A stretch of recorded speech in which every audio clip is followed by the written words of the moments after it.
we exchanged 10 years worth of free admission to a school district of 25,000 students for $6 million. We don't think it was a bad trade. And we charge them to do lots of other things like outreach. And so it's only school time visits that they come for free.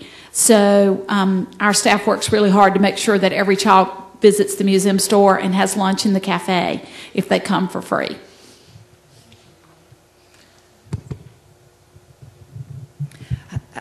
I just want to make sure you understood. We have ways of reaching the schools where the schools don't necessarily have to come to the museum. When they come to the museum, we have a price. They can come for a tour for $1, and they can come for a tour and an activity for another $1. But if they show me that they have so many children who cannot afford it, we give it to them free. But we also send some of our staff out. Some of it is free, some of it's not.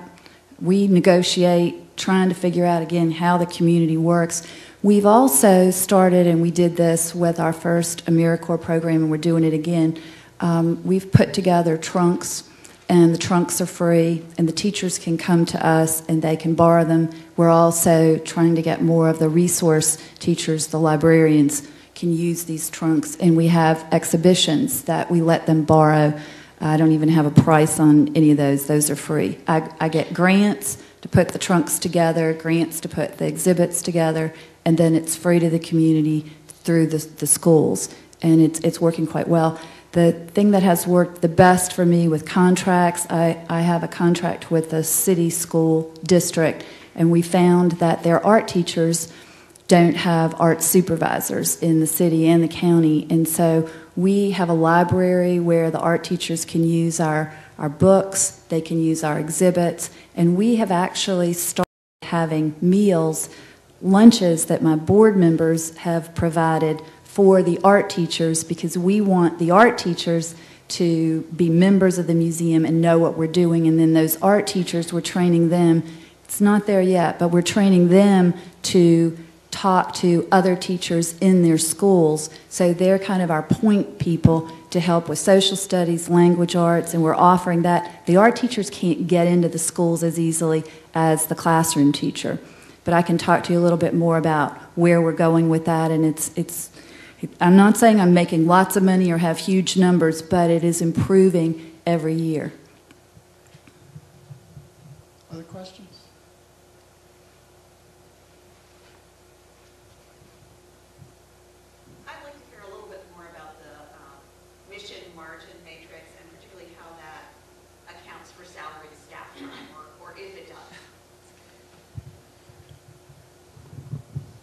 It actually does account for salaried staff time. We do a time and effort report on most every staff member, and we don't apply, maintenance staff and accounting staff to it. But if you're a program manager, for instance, of early childhood, and you spend X amount of your year on ABC program, then that goes into the expenses of that program.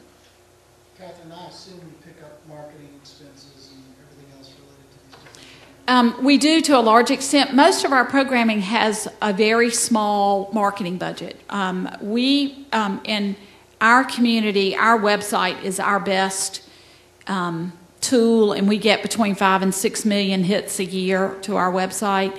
And so it is a phenomenal, once we make the investment, it's there, it's maintained by a staff member.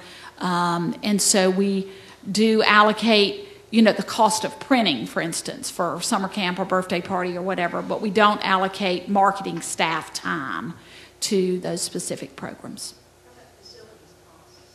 Facilities cost, we do not, unless there is large scale, significant. We don't apply a true overhead to it, and it may be just because of the basis of our overhead and what's allocated to programs or not. You certainly could do that if you're running a sophisticated enough accounting system where you really qualify your what your overhead is. Other questions? I'll throw I told you already that the art museum that I run, the Hickory Museum of Art, is 65 years old, and we have not had a huge emphasis on children and families. And I've been there 5 years. One of the things I realized we needed to do more of that. And what we have found is that we now have a section in our shop with children's books. We have a Little Hands, Big Hands area. It's not perfect, but we are now working with CVCC. It's the Catawba Valley Community College, and they have marketing and design students who work together, who go into the community to come up with marketing campaigns. So what we've decided this time is to have them help us with a marketing campaign for children and families. And so what we're going to do, and we already have our time frame, we have it all worked out, in June we will have a special day for children and families, but we can't just do it one-shot deal.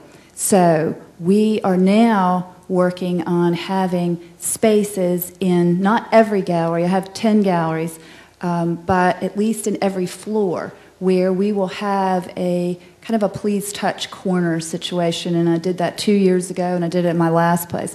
But each place where I go, we try to figure out, again for us, children and art work perfectly together, but a lot of people think that they're afraid that their children will break something, their grandchildren will, or that they won't understand because they don't have a college education, you know, especially in the area where I live. And so we're combining this ongoing self-tour where you can walk in with your family, and you will also see, we have little handprints in certain areas, and that's been going on for the last 2 years, where we have our label copy, and we're working it through the schools so we know our docents can help. It helps them, but it's also for day-to-day operations, parents and children and grandchildren, caretakers. We will never be a children's museum. We don't want to be a children's museum. We're an art museum, but art can work for language arts, social studies. It also can teach all kinds of things, and it can be fun. So think in those terms. You don't have to do what we're doing, but what can you do at your museum to expand your audience and to have everybody kind of on the same page in your staff. It's wonderful when, and I'm sorry, but I don't have time to do a lot of evaluating and talking about, you know, trying to figure out my numbers. I have a bookkeeper who's there a day and a half. I have no fundraiser. You know, it's me and our board and staff. But it's the same ideas. We're all talking about the same concepts. What are you doing well? What's your mission? And then how can you tweak it, stretch it, push it a little bit farther without a whole lot more money? I think if we can leave you with this comment, in this economy, it's really important to make connections with your audience. Because if you make connections and they feel like you care about them today, they're going to be with you tomorrow. And whether it's about art programs in the corner or about dealing with the Army bases and the burgeoning numbers of babies that are born, or new institutions and new locations for museums, it is really about trying to meet the needs of your community. And what we want to leave you with is that it's okay not to be as successful as you want to be. Right now, this is a challenging time for all of us.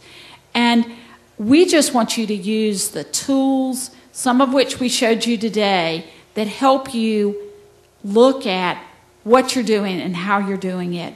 Because you shouldn't start out with everything being as successful as you want it to be. You want to have some work and some challenges that you can take on, because those are the opportunities.